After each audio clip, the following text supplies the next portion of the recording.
Hi everyone, welcome to Wiseish, your daily power boost for the day, your dose to keep your mind up and about. This week we're doing a series on thoughts and how important thoughts are in shaping not only our lives but our destiny.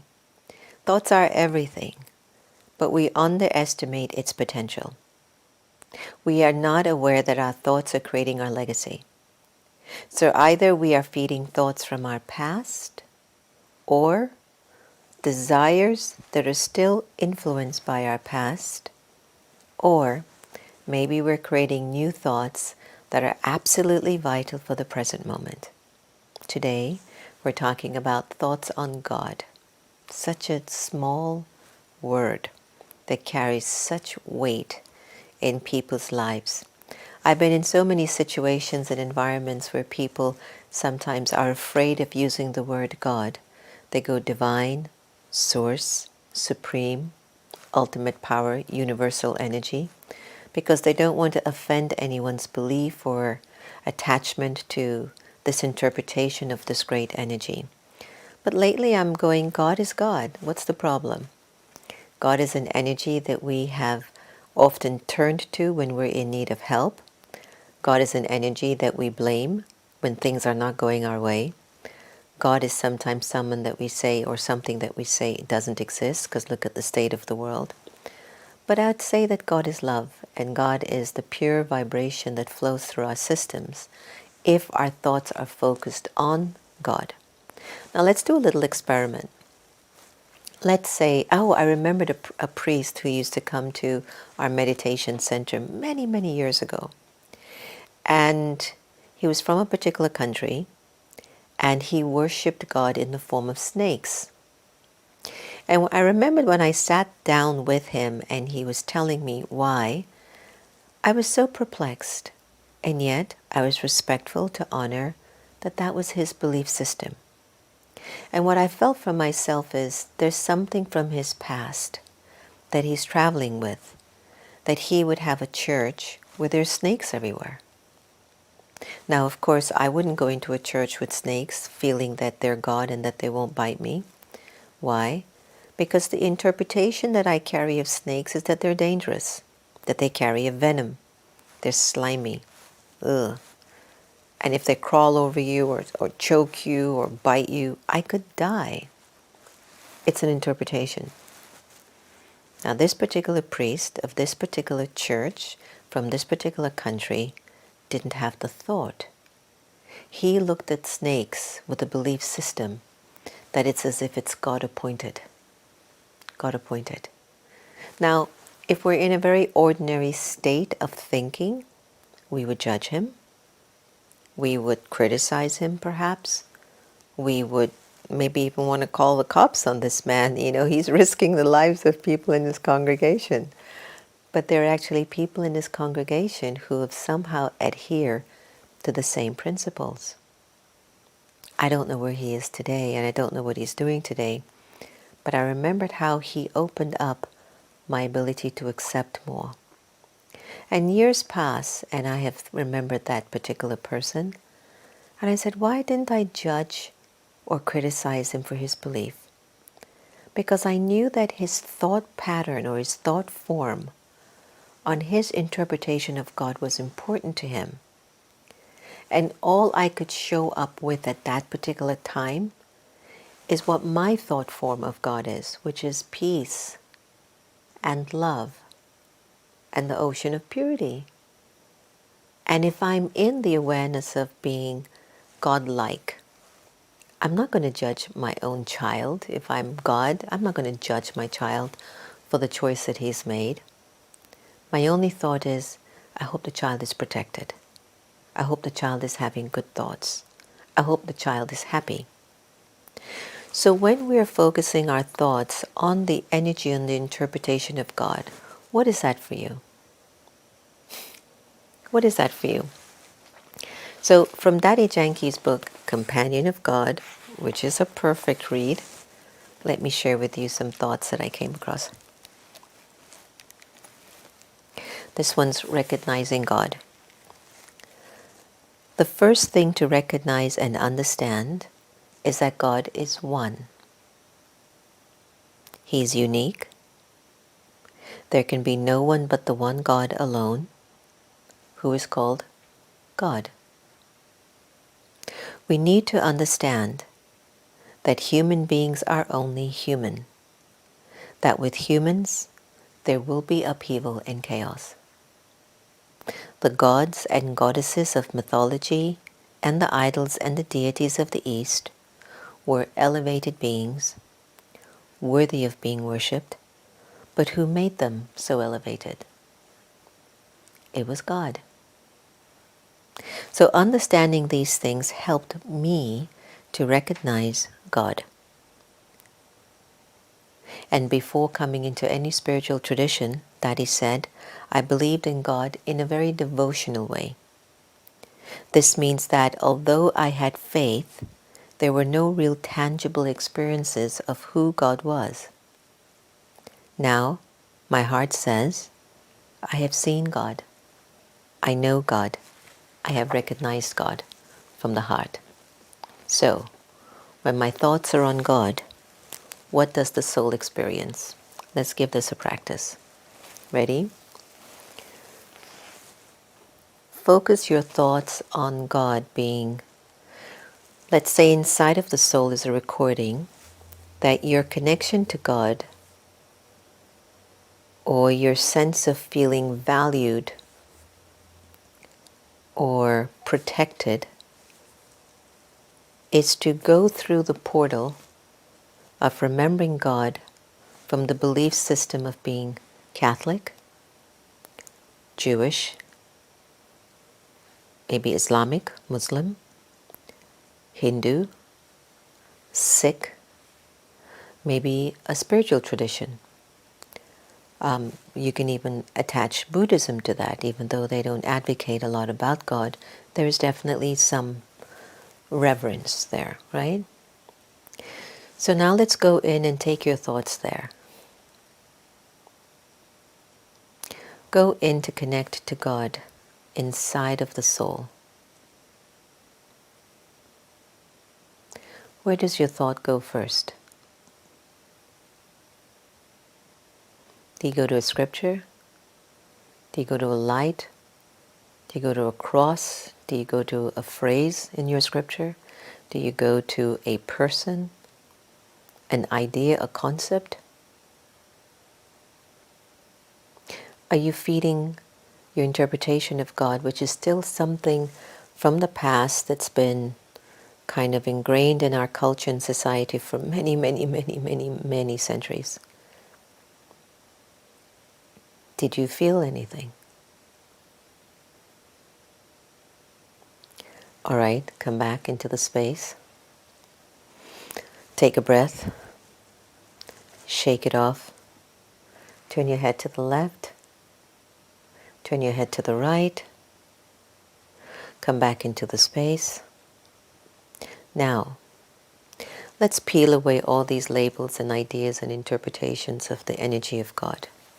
Just for a little bit. Just for a little. And let's say you go behind your eyes and you are aware that you are spirit. You are soul. And then your interpretation of God is that God is the supreme soul, but unlimited in vibrations of love and peace and purity, and belongs to no religion.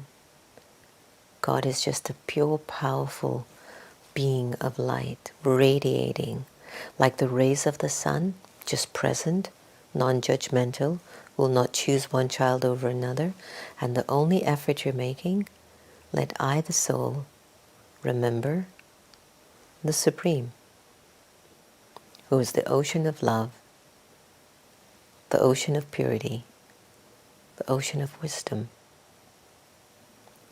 And you take your thoughts into that portal of understanding, into that portal of vibrations, and you sit there. And like how the sun will bathe over your skin if you're on the beach, you allow the vibrations of God's energy to bathe over the soul with love, like a gentle wave coming through you. How does that thought feel, to direct your thought in that way?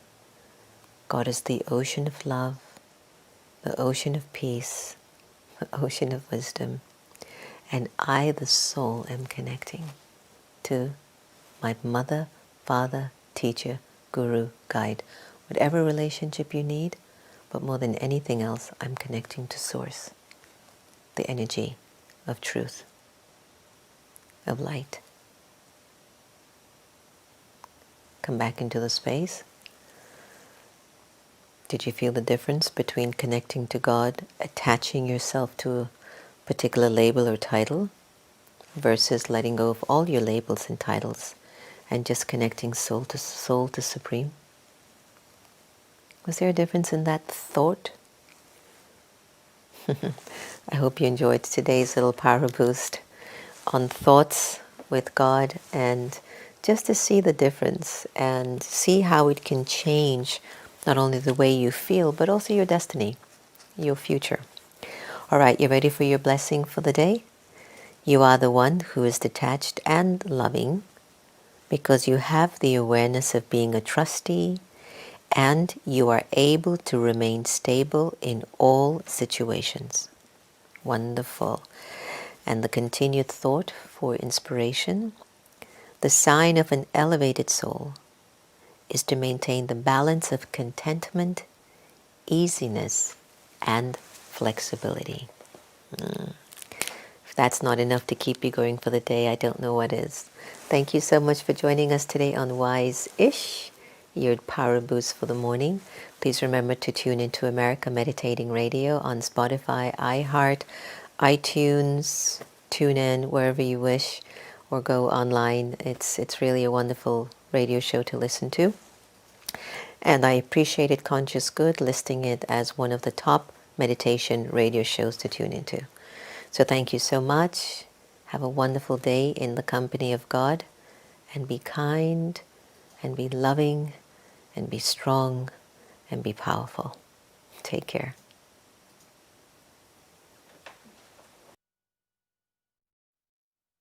Relationships with God, not only during meditation, but in fact, it's important to experience the union, the connection with God through my entire day. And perhaps the relationship that lends itself most easily to this experience is that of my connection with God as my eternal friend.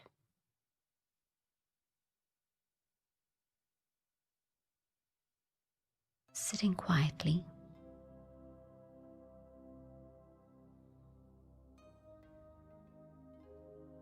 I let my mind focus on the Supreme, the infinitesimal being of light, the being of love.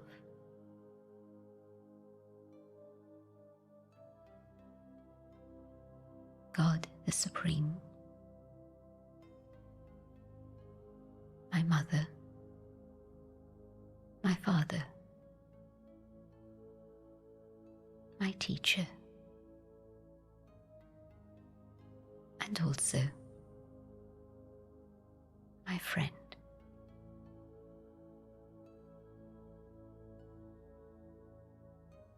I know that God is always available, is always my support.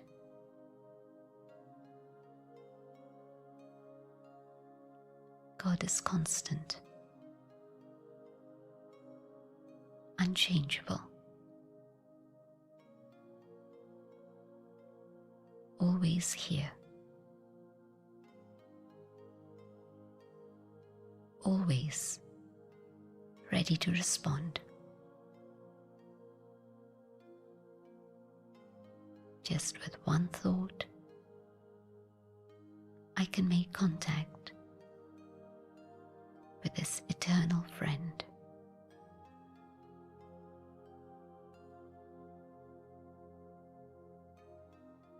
My eternal friend is the one who always cares for me, the one who constantly supports me.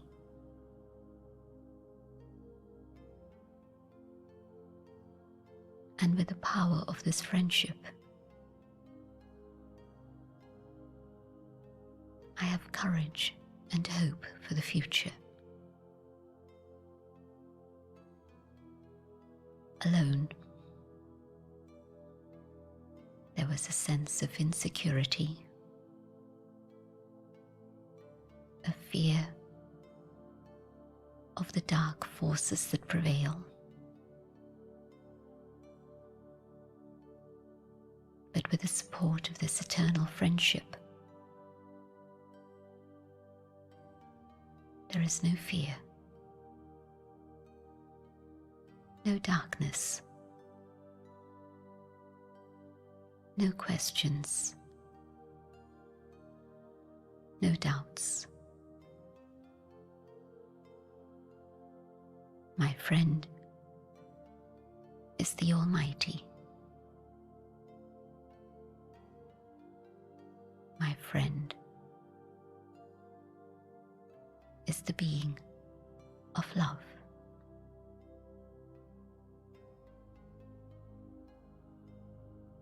God's light and might,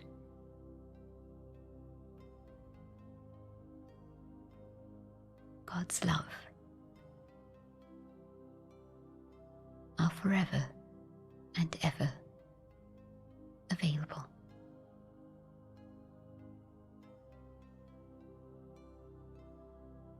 I enjoy the warmth, the companionship, and the security of my eternal friend.